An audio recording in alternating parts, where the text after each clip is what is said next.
హైదరాబాద్ నుంచి గోవాకు వెళ్లొచ్చిన శ్రీనివాస్ అనే వ్యక్తి తీవ్ర అనారోగ్యం పాలయ్యాడు. 10 రోజుల క్రితం ఆరోగ్యంగా ఉన్న వ్యక్తి ప్రమాదకర స్థితికి చేరాడు. ఒంటిపై ఆపరేషన్ చేసి కుట్లు వేసిన గుర్తులున్నాయి. అవయవాలు మాయ చేశారని కుటుంబ సభ్యులు అనుమానిస్తున్నారు. హైదరాబాద్ నుంచి ప్రయాణికులతో గోవా వెళ్లిన టెంపో డ్రైవర్ ఆరోగ్య పరిస్థితి విషమంగా మారడంపై ఆందోళన నెలకొంది.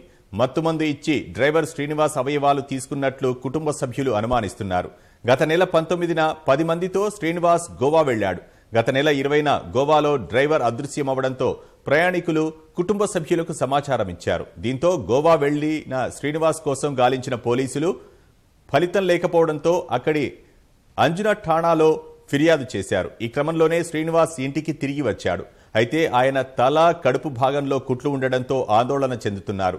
మత్తుమందు ఇచ్చి అవయవాలు తీసుకున్నట్లు అనుమానిస్తున్నారు. శ్రీనివాస్ను ఆసుపత్రిలో చేర్చేందుకు ఆర్థిక పరిస్థితి సహకరించడం లేదని, తమను ఆదుకోవాలని కుటుంబ సభ్యులు వేడుకుంటున్నారు.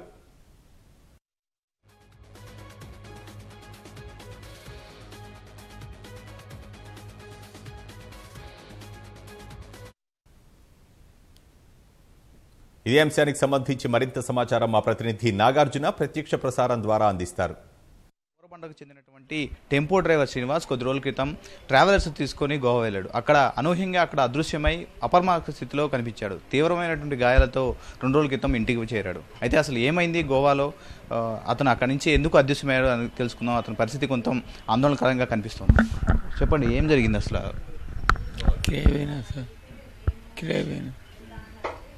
కిరాయి ఉండి 4 రోజుల తర్వాత మళ్ళీ అక్కడ సైడ్ సీన్ చూపించుకొని వచ్చి ఇచ్చిపెట్టి ఎంత వాళ్ళే పైసలు ఇచ్చే ఫుడ్ కొద్దిగా నిద్ర ఎక్కువ కొద్దిగా మందు తాగి అక్కడనే వండుకున్నాం.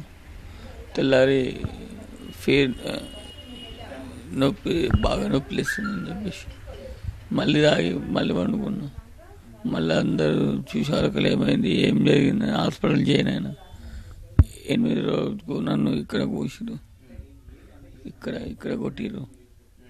వెళ్ళిపోతాను పారిపోతాను వచ్చి వాళ్ళు కట్టుతాను కొట్టవర్కలు నేను కొట్టవర్కలు ఇది స్టిచ్చింగ్ ఎంత కట్ చేసి తర్వాత 108 రామోజీ ఫిలిం సిటీ తీసుకుపోయారు. అక్కడికి వెళ్ళి నన్ను గోవా దగ్గర పంజీం అక్కడ తీసుకెళ్ళి నన్ను ట్రీట్మెంట్ రోజుకు 100 రూపాయలు ఇచ్చే ట్రీట్మెంట్ సంతకం పెట్టాము. డైలీ 1,00,000 రూపాయలు అడిగారు, నేను ఒప్పుకోలేదు. మీరు వాళ్ళని దింపిన తర్వాత అక్కడ నుంచి బీచ్ దగ్గర నుంచి మిమ్మల్ని ఎవరైనా తీసుకువెళ్ళారా, లేకపోతే మిమ్మల్ని ఏం జరిగింది అసలు ఆ రోజు? నేను ఒక్కడ ఉండిపోయినా. అక్కడ వాళ్ళు కార్లు ఎక్కించుకొని 100 రూపాయలు ఇచ్చి 1,00,000 రూపాయలు సంతకం పెట్టాను.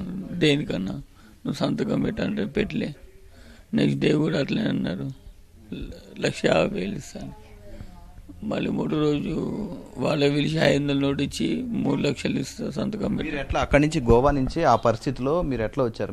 మీరు కనిపించట్లేదని చెప్పేసి వాళ్ళు కంప్లైంట్ చేశారు. సో మీరు అక్కడి నుంచి ఎట్లా వచ్చారు? మీరు ఇక్కడ లోకల్ క్యాబ్ వాళ్ళు ఎక్కించుకోరు. నేను భయపడి అలా 500 ఇవ్వగానే డోర్ లాక్ తీసుకొని కూర్చున్నా. రోడ్ క్రాస్ చేసే వరకు వాళ్ళే కొట్టిరు. కొట్టే వరకు నేనే పంజీం డ్యామ్ నుంచి చచ్చిపోతానని దుంకేసిన. అది శ్రీనివాస్ పరిస్థితితో కొంత ఆందోళనకరంగానే కనిపిస్తుంది. ప్రస్తుతం అయితే కుటుంబ సభ్యులు ఏం జరిగిందని ఆందోళనకరంగా ఉన్నారు. వాళ్ళ తమ్ముడు ఉన్నారు, అడిగి తెలుసుకున్నారు అసలు ఏం జరిగింది, ఆయన ఎప్పుడు వెళ్ళారు ఇక్కడి నుంచి, ఆ రోజు మీరు చివరిగా అతనితో ఎప్పుడు మాట్లాడారు? చివరిగా అంటే లాస్ట్ 19th రోజు ఈవినింగ్ గోవాకు బయలుదేరిండు. 20 తారీఖు రోజు గోవాలో దింపేసేసాను. దింపినాక అక్కడి నుంచి వెళ్ళి పార్టీని గోవాలో రూమ్ చేర్చినాక అక్కడ నుంచి వెళ్ళి వాళ్ళు ఫోన్ చేసి అన్న దింపినాక డ్రైవర్లను కలుస్తానని బయటికి వెళ్ళాను. పోయి కలిసి వస్తున్న మూమెంట్లో మరి అక్కడ ఏం జరిగిందో తెలియదు. ఫోన్ చేశారు పార్టీ. ఫోన్ చేసి అన్న మీ రూమ్ వచ్చేసాను ఫ్రెష్ అవుదాము అని అంటే సరే అయిద్దామని వస్తున్నాను అని చెప్పిన తర్వాత అక్కడి నుంచి వెళ్ళి ఫోన్ చేసారు పార్టీ. ఫోన్ చేయవారికల్లా నాకు ఇక్కడ లొకేషన్ నాకు తెలుసలేదన్న, లొకేషన్ కావాలి అని అంటే సరే అని అతను పెట్టిండు. నాకు చూడడం రాదన్నాను. మళ్ళీ నువ్వు పెట్టు అన్నాడు. నాకు పెట్టడం రాదా అన్నాడు.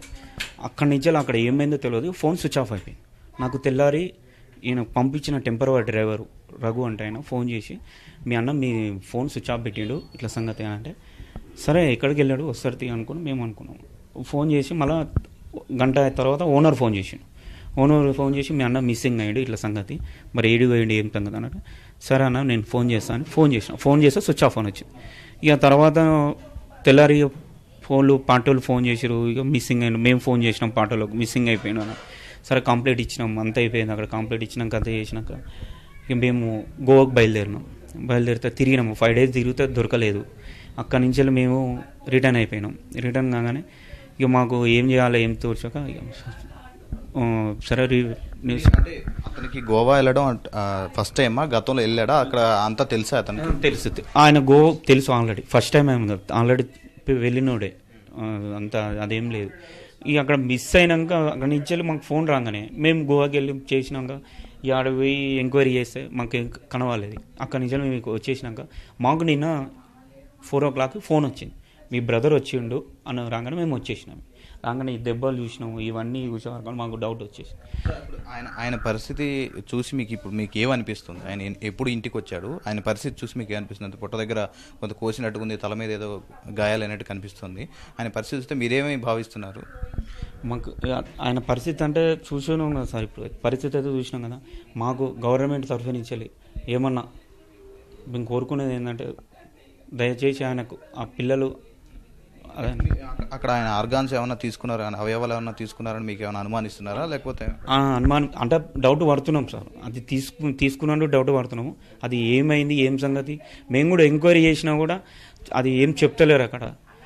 గవర్నమెంట్కి తరఫు ఏమంటే అనాథ పిల్లలు, మా బ్రదర్ వాళ్ళ పిల్లలు, ఆయనకి ఏమైనా ట్రీట్మెంట్ గవర్నమెంట్ తరఫు నుంచి ట్రీట్మెంట్ ఏమైనా ఇప్పిస్తారని మరీ కోరుతున్నాము.